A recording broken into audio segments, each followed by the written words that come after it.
앞으로 저와 함께 4주간에 걸쳐서 하나님 나라에 대해서 좀 나눠보려고 합니다. 사실 꽤 오래전부터 제 안에는 부담이 좀 있었거든요. 하나님 나라에 대해서 한번 나누고 싶다, 이런 마음이 계속 있었어요. 네. 그러다가 제가 이 생각을 몇 주 전에 잠깐 했었거든요. 하나님 나라에 나눠야 되는 거 아니야? 그런데 며칠 지나지 않아서 목사님께서 갑자기 분위기를 잡으시더니 4주간 설교해라. 네, 그러신 거예요. 그래서 사실 좀 머뭇거리는 마음이 있었어요. 왜냐면 하나님 나라가 조금 이렇게 길고 설교로 다루기에는 조금 이론적인 부분이 있어서 마음에 조금 머뭇거림이 있었는데 하나님께서 이렇게 밀어붙이시더라고요. 그래서 순종하는 마음으로 이 4주간에 걸쳐서 하나님 나라를 나눠보려고 합니다.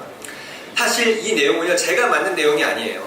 제가 20년 전에 박 목사님을 통해서 처음으로 들은 내용입니다. 그때 한 형제가, 지금은 이제 목사님이 되어 계신데, 이렇게 고백했어요. 그러니까 박 목사님이 하나님 나라 설교를 듣고 박 목사님의 숨소리조차 적고 싶다. 네, 그만큼 엄청나고요, 놀라운 내용입니다. 제가 그래서 오늘부터 이 비밀에 대해서 함께 나누려고 하는데, 저도 이렇게 생각해보니까 이 전체 내용을 한국어로 나눠본 적이 없더라고요. 항상 중국어로만 나눠서 이것들을 이렇게 한국어 단어로 번역시키는데 조금 어려웠습니다. 그래서 함께 나눠보려고 합니다. 근데 사실 우리 교회는 이 비밀에 대해서 다 알고 있어요. 저희 한번 교회를 보세요. 다 하나님 나라잖아요. 하나님 나라에 동참하라, 하나님 나라의 스토리 기전, 하나님 나라가 시작되었다, 뭐 스토리도 하나님 나라의 스토리, 뭐 온갖 다 하나님 나라잖아요.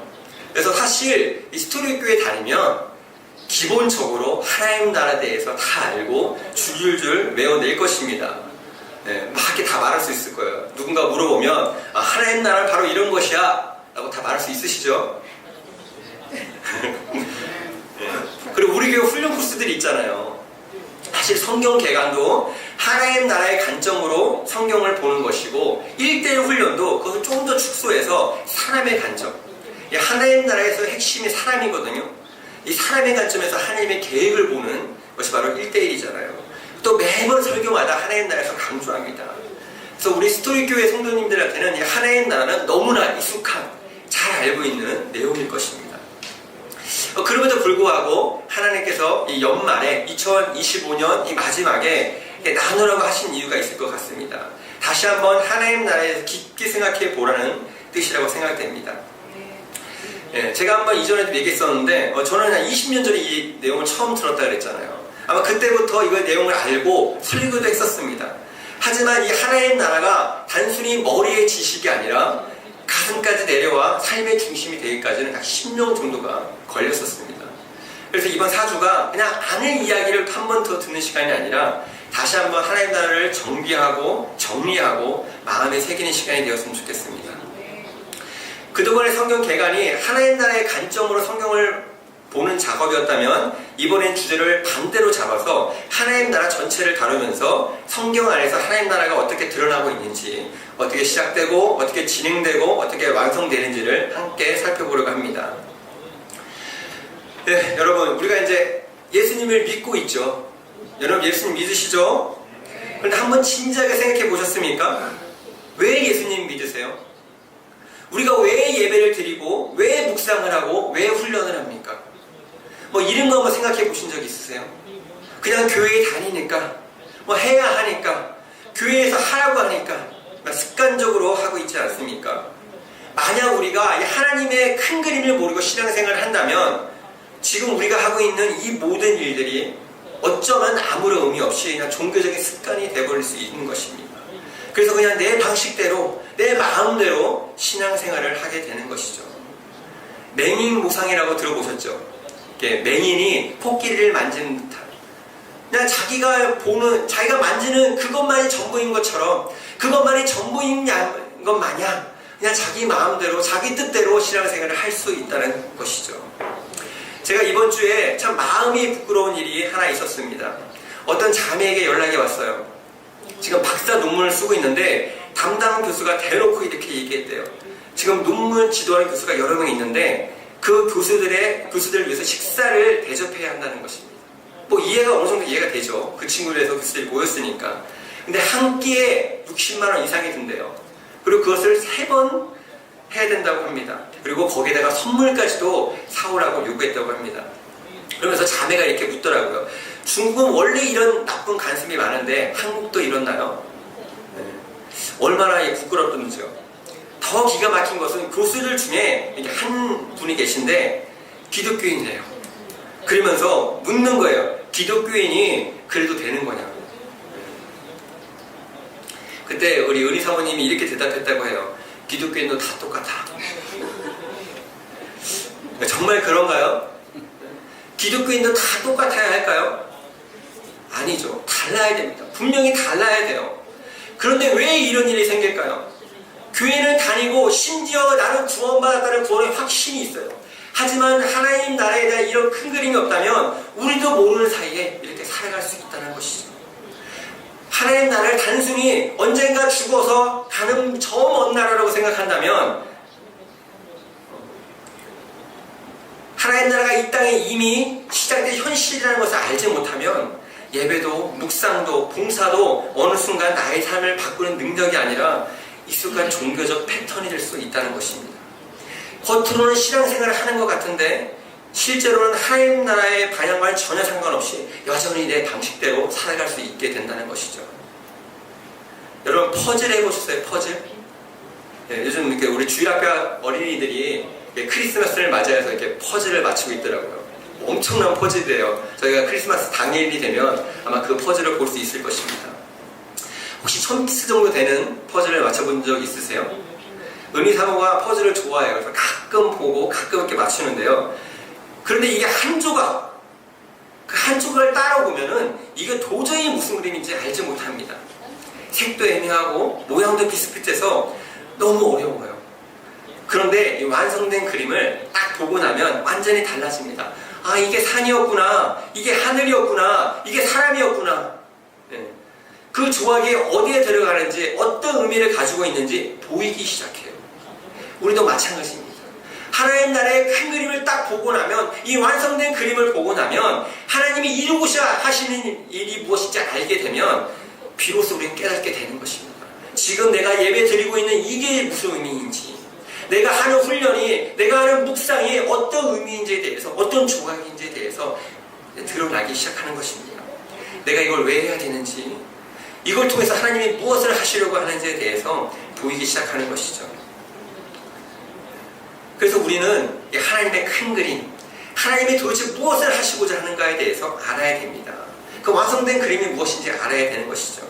그래서 우리가 너무나 익숙한 내용이지만 4주에 걸쳐서 이 내용들을 나누려고 합니다. 길어요. 원래 훨씬 길게 해야 돼요. 제가 4주에 나눠서 하거든요. 좀 긴 시간이지만 좀 집중해서 좀 이렇게 정리했으면 좋겠습니다. 저도 부족하지만, 저도 한국어로 처음 나누지만 이것도 잘 나눠서 좀 하나님 나라에 대해서 완전히 붙잡는 시간 됐으면 좋겠습니다. 한번 시작해 보겠습니다. 먼저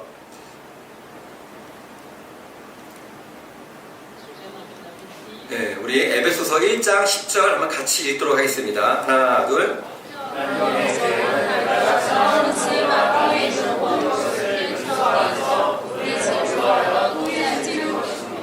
네, 우리가 하나님의 큰 그림, 우리 스토리 교회 들어오면 가장 많이 듣는 소리가 그 얘기잖아요. 하나님의 계획, 큰 그림.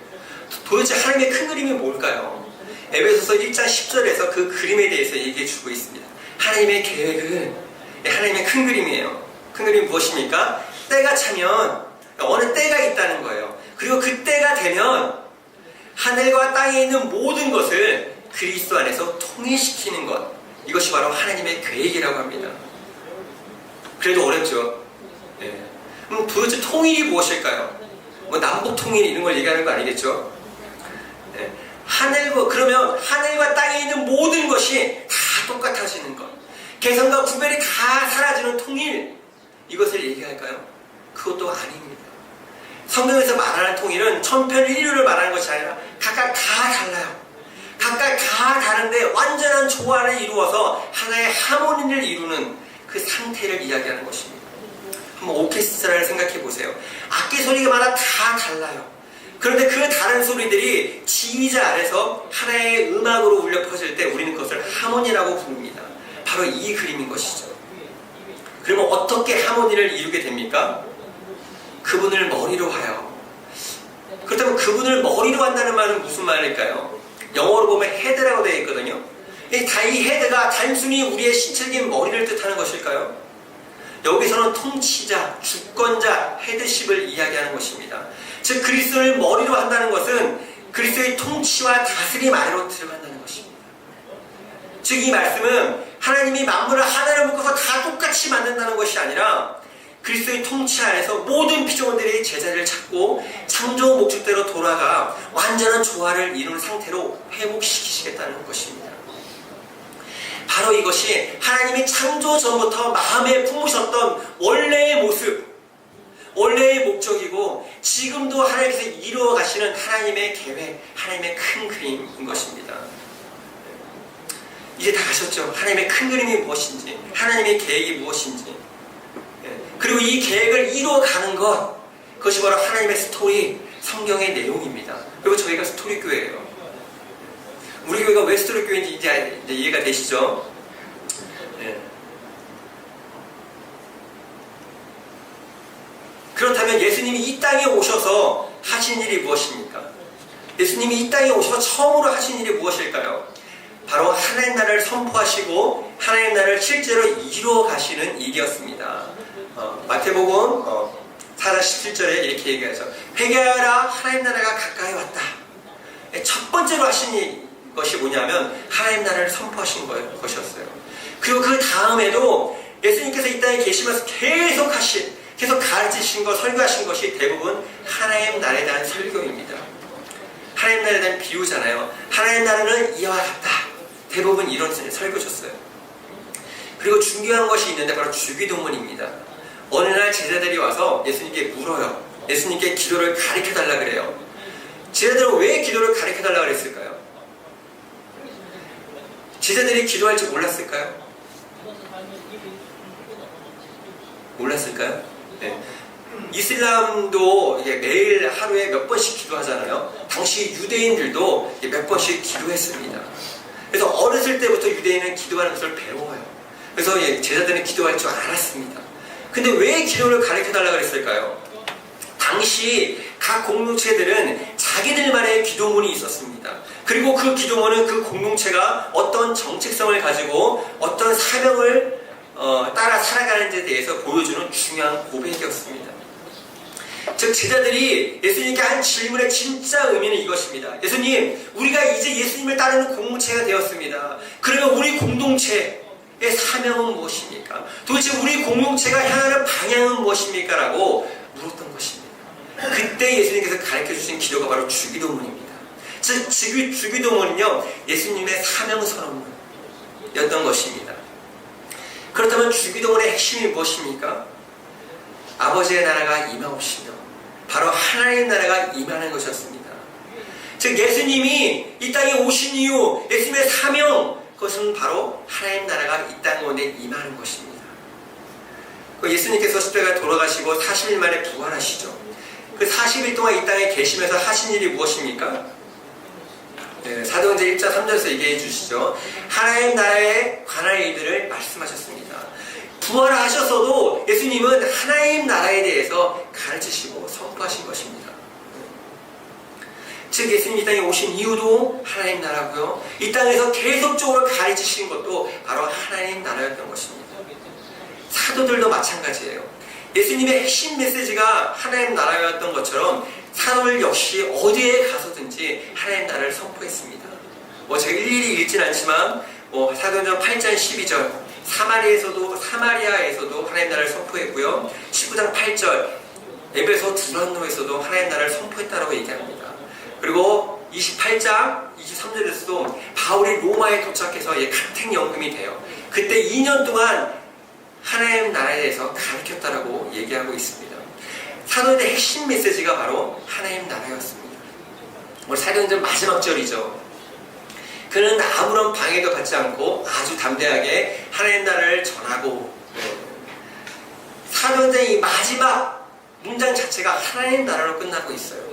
즉 사도행전 전체가 하나님 나라로 시작해서 하나님 나라로 끝나고 있는 것입니다. 즉 사도들의 핵심 메시지도 하나님 나라였다는 것이죠. 한번 생각해 보세요. 하나님이 태초부터 그 마음에 품고 계셨던, 지금도 그렇게 열망하며 이루고자 하시는 것 하나님 나라입니다. 예수님께서 이 땅에 오신 이후 살아계실 때 늘 선포하셨던, 이 땅에 살아계실 때 늘 선포하셨던 것도 하나님 나라였습니다. 그 사명을 이어받아 살았던 제자들의 메시지도 하나님 나라였습니다. 이게 무슨 뜻일까요? 이것이 가장 중요하다는 것이죠. 이것이 가장 핵심이라는 것입니다. 기독교는 단순히 예수님 잘 믿고 복받자 이런 것이 아니라 그보다 더 중요한 것, 핵심이 있다는 것이죠. 그것은 바로 하나님 나라인 것입니다. 여러분, 하나님 나라가 뭘까요? 여러분, 하나님 나라면 무엇이 떠오르세요? 일반적으로 우리가 하나님 나라 하면 하늘에 있는 어떤 영적인 공간, 죽어서 가는 나라, 돈으로도 못 가는 나라, 모든 기독교들이 마지막에 들어가야 할 최종 목적지, 대부분 이렇게 떠올립니다.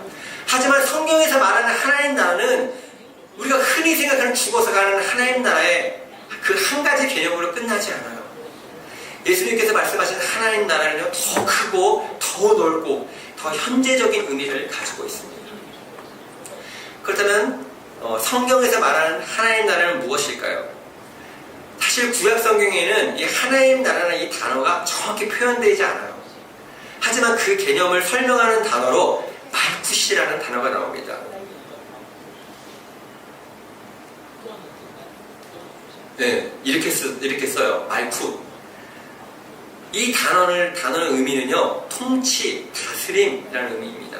즉, 구약은 하나님 나라라는 직접적인 표현을 쓰지 않지만 하나님 나라의 본질이 하나님의 통치라는 것을 분명하게 보여주고 있는 것입니다.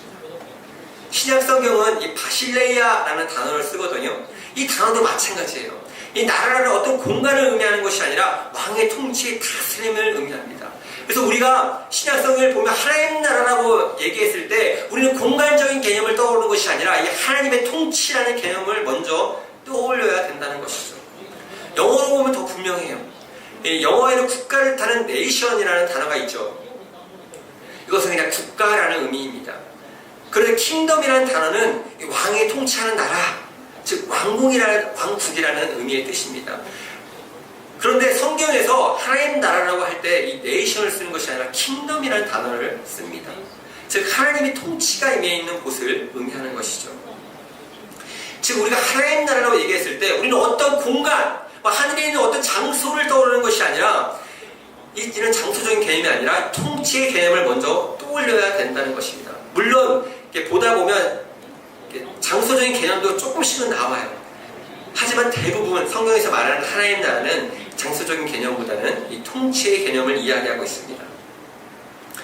그렇다면 이제 이 나라의 개념 자체를 한번 생각해 보겠습니다. 여러분, 이 나라가 성립되려면 세 가지 요소가 있어야 돼요. 이 세 가지 요소가 뭔가요? 네, 영토, 국민, 주권. 네, 모든 분들이 초등학교를 잘 나오신 것 같아요. 네. 영토는 무엇입니까? 네, 국가가 주권을 행사하는 이 공간을 이야기하죠. 국민은 그 안에 거주하는 이 국민, 사람들을 이야기합니다. 주권은 나라를 다스리는 최고의 권력을 이야기하는 것입니다. 그렇다면 하나님 나라도 우리가 나라라고 부르잖아요. 그렇기 때문에 이 세 가지 요소를 다 가지고 있어야 됩니다. 먼저 하나님 나라는 하나님이 통치하시는 하나님이 왕이신 나라입니다. 그래서 주권은 하나님께 있어요. 그리고 그 통치를 받아서 살아가는 하나님의 백성들이 있고 또한 그 통치가 실제로 이루어지는 땅이 있습니다. 즉 하나님의 백성이 하나님의 통치 가운데 살아가는 그것이 바로 하나님 나라인 것입니다. 성경에서는 하나님 나라의 원형이 등장해요. 여러 번 들으셔서 다 알고 있을 거예요. 그것이 무엇입니까? 바로 에덴 동산입니다. 그래서 우리는 에덴 동산에서 이 세 가지 내용을 다 발견할 수 있습니다. 이 세 가지 요소를 다 발견할 수 있습니다. 첫 번째는 바로 백성, 국민에 대한 이야기입니다. 에덴 동산에 백성, 국민이 있었나요? 네, 있었죠. 아담과 하와입니다. 하나님께서 이 세상을 하나하나 다 창조하시고 마지막에 사람을 창조하셨습니다. 그리고 그 사람들을 에덴에 두셨습니다. 그런데 하나님이 사람을 창조하실 때 다른 피조물들과는 전혀 다르게 아주 특별한 존재로 창조하셨습니다. 사람은 특별한 존재예요. 원더풀한 존재예요. 왜 원더풀한 존재입니까? 네, 우리 1대1 다 하셨잖아요. 왜 원더풀한 존재입니까? 바로 하나님께서 하나님의 형상대로 우리를 만드셨기 때문에 그렇습니다. 사람은 하나님을 닮은 존재예요. 하나님의 형상을 닮은 존재입니다. 그렇다면 하나님의 형상은 무엇일까요? 사실 이 내용만 해도 몇 주에 걸쳐 나눠야 돼요. 제가 자료를 찾다 보니까 제가 이 내용만으로 4주를 설교한 적이 있더라고요. 그래서 오늘은 이게 깊게 다루지 못해요. 여러분들 여러 번 들으셨기 때문에 아주 간단하게만 정리하겠습니다. 먼저 하나님의 형상으로 지음받았다는 것은 사람이 하나님과 교제할 수 있는 존재로 지음받았다는 것입니다. 한번 읽어볼까요? 하나, 둘.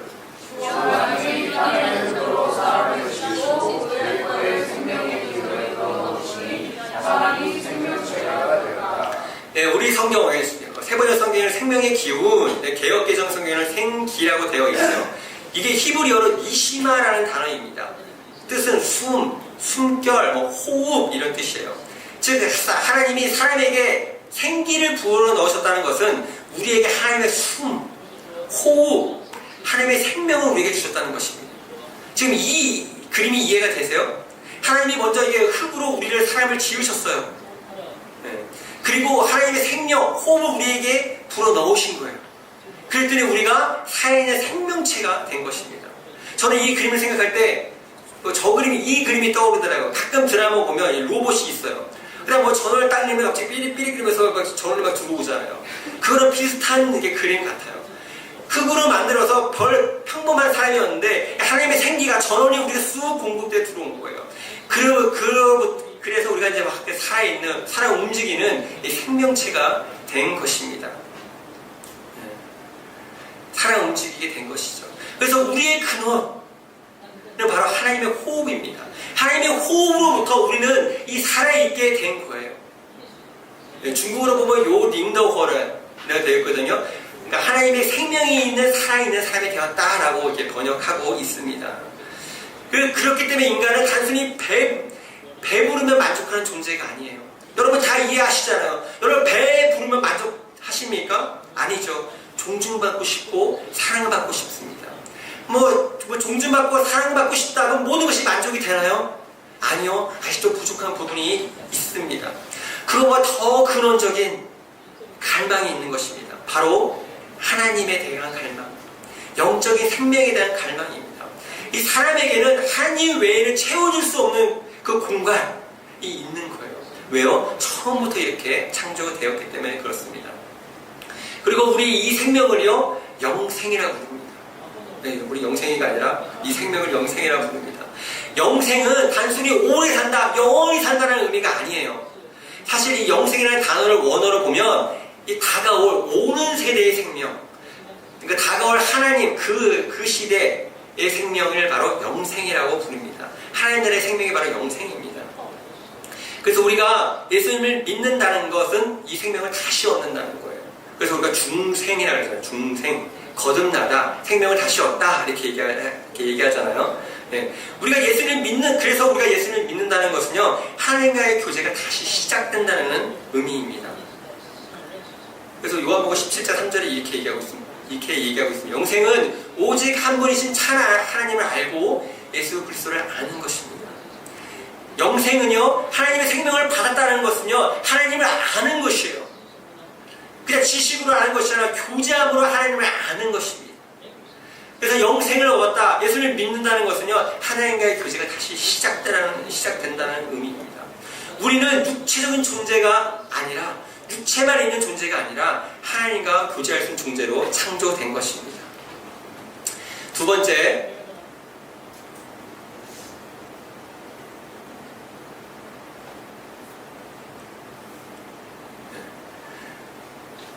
하나님의 형상이라는 의미는 사람이 공동체적인 존재로 창조되었다는 것입니다. 하나님이 이렇게 말씀하셨습니다. 우리가 우리의 형상을 따라서 우리의 모양대로 사람을 만들자. 하나님이 여기서 본인을 지칭하실 때 단수성을 쓰지 않으세요. 복수형을 쓰세요. 우리라고 말씀하십니다. 성부, 성자, 성령, 삼위 하나님이세요. 그런데 이게 다 각자 따로 있는 것이 아니라 서로 완전히 하나됨을 이루는 삼위일체 하나님이신 것이죠. 즉 하나님 자체가 관계이시고 커뮤니티이시고 공동체이신 것입니다. 그런데 그 하나님이 자신의 형상대로 인간을 지으셨어요. 그 말은 인간도 공동체로 존재하도록 지으셨다는 것입니다. 창세기 1장에 보면 하나님이 창조하신 다음에 반복적으로 하시는 말씀이 있으시죠. 보시기에 참 좋았더라. 이 보시기에 좋았다라는 말은 그냥 감동적으로 보기 좋다 이런 말이 아니라 창조 목적에 땅은 맞았다는 의미입니다. 하나님이 어떤 목적을 가지고 만드셨는데 그 목적에 정확히 부합한 것이 바로 참 좋았다라는 말입니다. 근데 2장에 가서 처음으로 부정적인 얘기를 하세요. 남자 혼자 있는 것이 보기 좋지 않으니 좋지 않다 그래요.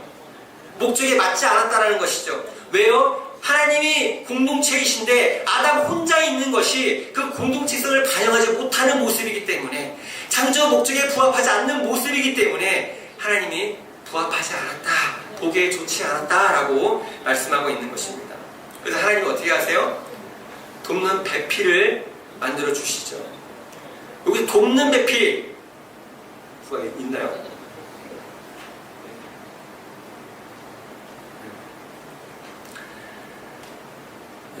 이것은 배필은요 단순히 보조자, 이게 뭐 여성분들이 볼 때 조금 기분이 나쁠 수 있어요. 돕는 배필. 근데 이게 단순히 보조자라는 의미가 아니라 마주보다 서로를 향하다는 뜻입니다. 즉 관계가 가능하도록, 소통이 가능하도록 나와 마주설 수 있는 존재를 창조하신 것입니다.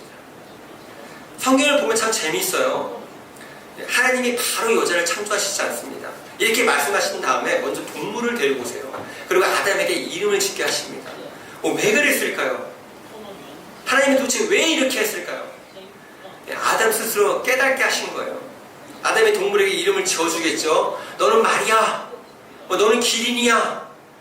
그러면은 이 말이 어떻게 해야 돼요?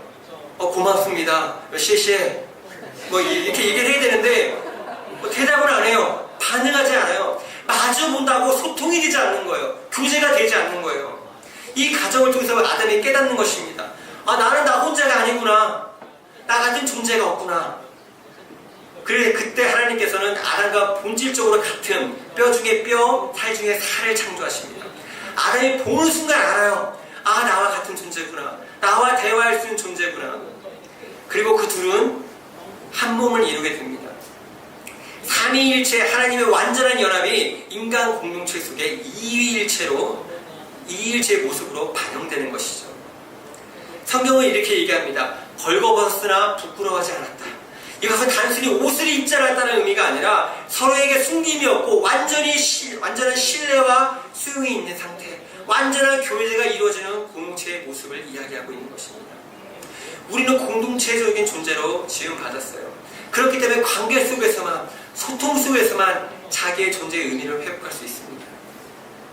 그래서 요한복음 17장에서도 예수님이 이렇게 기도하셨죠. 아버지와 내가 하나인 것 같이 그들도 우리 안에 하나 되게 하옵소서. 하나님의 형상으로 만들어진 인간은 절대로 혼자 존재할 수 없는 존재입니다. 공동체 안에서 서로를 마주보고 소통하며 살아갈 때 하나님께서 창조하신 목적을 이루게 되는 것입니다. 하나님의 형상 세 번째는 우리가 통치하는 존재라는 것입니다. 다스리는 존재라는 것입니다. 사실 창세기 1장을 당시 창세기 처음 독자들의 시선으로 창세기 1장을 봤을 때 엄청난 혁명적인 충격적인 내용들입니다. 왜요? 당시 세계관이 무엇이었습니까? 하늘, 땅, 해, 달, 강, 바다 다 뭐예요? 신이에요. 신. 자연 자체가 신이었고 사람들은 그 신을 섬겼습니다. 그런데 창세기 1장은 그 세계관을 완전히 깨트려버리는 내용으로 시작됩니다. 태초에 하나님이 하늘과 땅을 창조하셨다. 이 말이 무슨 말입니까? 너희들이 섬겼던 그 신들이 모두 신이 아니야. 모두 피조물에 불과해 라고 얘기하는 것입니다. 놀라운 선언인 것이죠. 그리고 또 하나의 충격적인 선언이 나와요. 무엇이냐면 하나님의 형상대로 남자와 여자를 창조하셨다. 이게 왜 충격적일까요? 고대 근동에는 왕만이 신의 형상이었어요.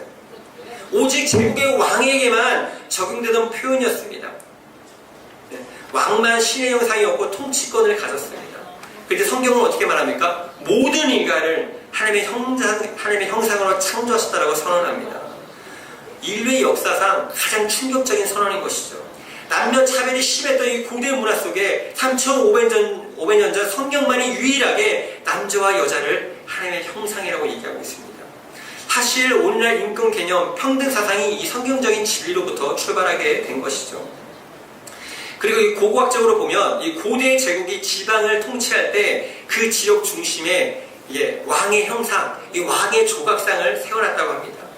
그 의미가 무엇입니까? 이 왕의 통치가 미치는 영역이라는 표시예요. 즉 왕의 형상이 곧 통치권의 상징이었던 것입니다. 그렇다면 하나님이 우리를 하나님의 형상으로 창조하셨다는 의미는 무슨 말입니까? 우리를 왕으로 이 땅을 다스리는 존재로 창조하셨다는 것입니다. 그래서 하나님이 이렇게 명령하시죠. 생육하고 번성하고 땅에 충만하여라. 땅을 정복하여라. 하나님은 통치자세요. 그리고 자신의 통치의 성품을 사람에게 위임하신 것입니다. 그렇다면 다스린다는 말은 무슨 말일까요? 어떤 분은 이 다스린다는 이 단어 자체에 거부감이 있어요. 왜냐하면 우리가 늘 보는 이 세상의 통치, 세상의 다스림은 힘으로 누르고 지배하는 통치이기 때문에 그렇습니다. 하지만 하나님 나라의 통치는 전혀 다릅니다. 하나님의 성품이 사랑이시기 때문에 하나님 나라의 통치는 바로 사랑의 통치이고 섬김의 통치이고 돌봄의 통치입니다. 즉 우리가 다스리는 존재로 창조받았다는 것은 권력을 잡으라는 것이 아니라 마음대로 하라는 것이 아니라 사랑으로 세상을 섬기고 돌보는 책임을 위임받았다는 것입니다.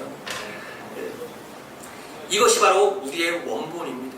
하나님은 자신의 형상대로 우리를 창조하셨어요. 그렇기 때문에 우리는 특별한 존재인 것입니다.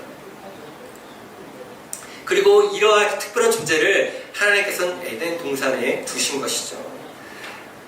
국가의 두 번째 요소는 무엇입니까? 주권입니다. 주권. 에덴 동산에도 이 주권, 이 왕의 통치권이 분명하게 존재했습니다. 에덴 동산의 왕이 누구예요? 왜 그렇죠? 왜 에덴 동산의 왕이 하나님이시죠?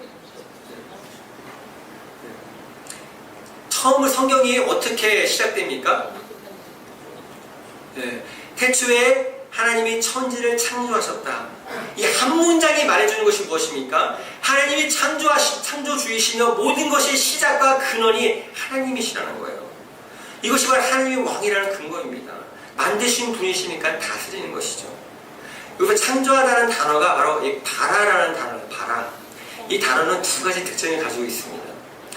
무에서 유를 만들어낸 창조입니다. 지금 사람도 창조를 하잖아요. 근데 이미 존재하는 재료를 가지고 다른 무언가를 창조해냅니다. 이것은 히브리어로 아사라고 불러요. 아사. 근데 여기 나오는 바라는 아무것도 없는 상태에서 무언가를 만들어내는 그 창조가 바로 바라입니다. 그래서 이 바라의 주어는 하나님만이 되실 수 있는 것입니다. 두 번째 특징은 목적을 가지고 만들었다는 거예요. 목적을 가지고 창조했다는 의미입니다. 하나님이 이 세상을 창조하실 때 대충 즉흥적으로 만드시지 않으셨어요. 목적을 가지고 만드신 거예요. 그럼 하나님이 바라하셨다, 하나님이 바라 창조하셨다는 말은 무엇입니까? 하나님이 왕이시라는 것이고요. 창조하셨기 때문에 이 세상을 다스릴 수 있으시다는 것이고요. 이 세상의 목적을 하나님이 정하신다는 의미인 것입니다. 이 창조라는 단어 자체가 하나님의 통치권을 상징해주는 이 단어라는 것이죠. 그리고 중앙에 선악과가 있었어요. 이 선악과가 뭐예요? 많은 분들이 이렇게 얘기하죠. 왜 굳이 선악과를 만드셔서 없었으면 죄도 안 졌을 텐데. 하지만 이 선악과는 하나님의 통치의 상징이었습니다. 하나님의 통치를 상징하는 표지였습니다. 지금 우리에게 신호등이 있잖아요. 신호등 때문에 사고가 납니까? 신호등만 없었으면 사고가 안 났을 텐데. 우리가 이렇게 얘기하지 않죠. 신호등은 사고를 만드는 장치가 아니라 우리를 일깨워주는 장치입니다. 초록 불이면 지나가세요. 빨간 불이면 멈추세요. 우리에게 경계를 주고 질서를 지키게 하고 우리가 어디 서 있어야 되는지에 대해서 알려주는 것입니다. 선악과도 동일해요. 하나님께서 모든 것을 창조하시고 사람에게 그것을 다스리게 하셨어요. 그런데 동산 중앙에 선악과를 두심으로 이렇게 말씀하시는 것입니다. 너희가 비록 나를 대신해서 이 땅을 다스리지만 너희가 다스릴 존재로 이 땅을 다스리지만 그럼에도 불구하고 너희는 하나님이 아니야. 내가 너희 하나님이고 너희의 왕이야. 선악과를 통해서 이것들을 끊임없이 일깨워주는 표지였던 것이죠. 그래서 사단이 아담을 유혹할 때 무엇이라고 합니까? 먹어봐. 너도 하나님처럼 될 수 있어. 무엇을 유혹하는 것입니까? 왕권, 주권, 통치권을 뺏으라는 것입니다. 즉 선악과의 본질은 금지, 순종의 문제가 아니라 누가 왕인가 하는 문제입니다. 선악과는 이곳은 하나님 나라다. 이곳의 왕은 하나님이시다라는 표지판이었던 것입니다. 그렇기 때문에 선악과가 있어야지만 에덴 동산이 하나님 나라가 될 수 있는 것입니다. 통치권이 있어야지만 하나님 나라가 될 수 있는 것입니다. 마지막으로 세 번째 요소입니다. 세 번째 남은 요소가 무엇입니까? 영토, 공간이 필요하죠. 하나님 나라의 영토는 어디입니까? 바로 에덴 동산입니다. 에덴 동산은 어떤 곳이었습니까? 여러분 성경을 읽으면서 에덴 동산에서 한번 이렇게 막 상상해 보셨어요? 에덴이라는 이름은 기쁨이라는 뜻이에요. 기쁨. 왜 이 동산을 기쁨이라고 이름 쳤을까요?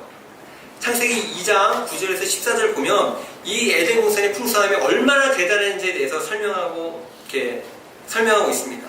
동산 가운데서 강이 쫙 흘러나와요. 그래서 동산을 다 적신 이후에 네 갈래로 강이 흩어져 갑니다. 이 네 갈래라는 뜻은 온 세상으로 이게 흘러간다는 말이에요. 에덴 동산에서 흘러난 풍성함이 지금 온 세계로 이렇게 흩어지고 있는 것입니다. 근데 그 강이 흘러가는 지역에 무엇이 발견됩니까? 금. 요즘 금값 비싸죠. 금, 진주, 각종 보석이 발견돼요. 대단하죠. 하류에서 이런 보석이 발견된다면 상류에 있는 에덴은 얼마나 더 풍성하고 얼마나 더 아름다웠겠습니까? 이 성경은 의도적으로 에덴 동산의 풍성함에 대해서 강조하고 있는 것이죠. 근데 에덴이 기쁨이었던 이유는 단순히 물질적 풍성함만이 아니었습니다. 에덴 동산이 기쁨인 장소는 단순히 환경이 좋았기 때문이 아니라 그 안에 있는 모든 것이 하나님의 창조 목적대로 완전히 움직이며 완전히 조화를 이루었기 때문에 그렇습니다. 하나님의 형상대로 창조받은 인간이 있어요. 사람이 있어요. 하나님이 주는 생명, 하나님이 주시는 그 놀라운 풍성함 가운데 하나님과 교제하며 살아갑니다. 그리고 벌거벗으나 부끄러워하지 아니하였다는 말씀처럼 서로에게 숨김이 없는 완전한 공동체를 이루고 또 사랑으로 세상을 섬깁니다. 모든 창조물들이 이렇게 다 조화를 이루어서 완전한 하모니를 이루어서 이렇게 움직이고 있는 모습입니다. 하나님, 사람, 창조물이 완전한 질서 가운데 조화를 이루는 상태. 그래서 기쁨이 충만한 상태가 바로 에덴 동산인 것입니다. 이것이 바로 에덴 동산의 모습인 것입니다. 지금 이 모습이 상상해 가세요? 지금 우리 이 세상은 모순덩어리, 갈등 그 자체잖아요. 지금 세상은 발전해 나간다고 얘기하고 있는데 유토피아를 향해서 간다고 얘기하고 있는데 실제로 우리가 경험하고 있는 세상은 분열되고 갈등하고 깨져버린 세상들입니다. 하지만 이 에덴, 하나님이 원래 창조하신 하나님 나라의 모습은 모든 것이 조화되고 다 다른 것이 완벽히 조화를 이루어서 하모니를 이루는 상태. 얼마나 아름답고 얼마나 풍성한 그런 땅입니까?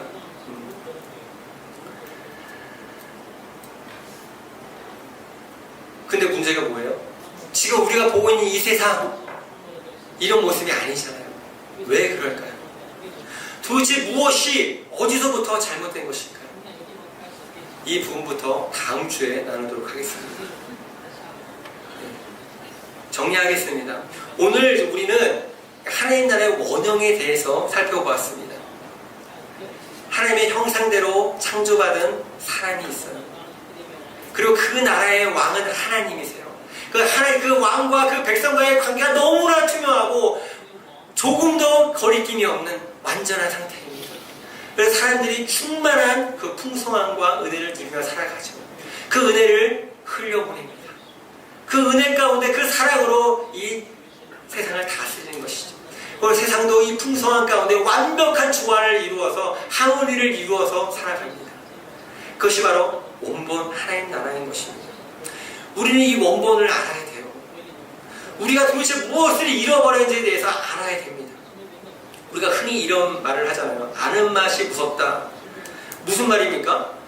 먹어본 사람이 또 먹고 싶어 한다는 것입니다. 우리가 잃어버린 것이 무엇인지 분명히 알아야 돼요.